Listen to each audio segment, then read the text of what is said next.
Hi! In front of me is Motorola Moto G32 and today I would like to show you how you can select and delete multiple photos at once on this device.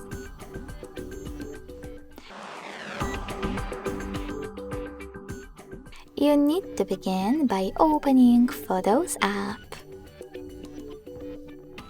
Now just hold one of your pictures that you wish to get rid of and click on this white dot at the top right corner of chosen section, in my case yesterday.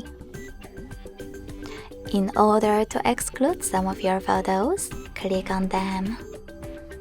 To delete the rest, tap on this pin at the bottom and confirm your choice in the pop-up.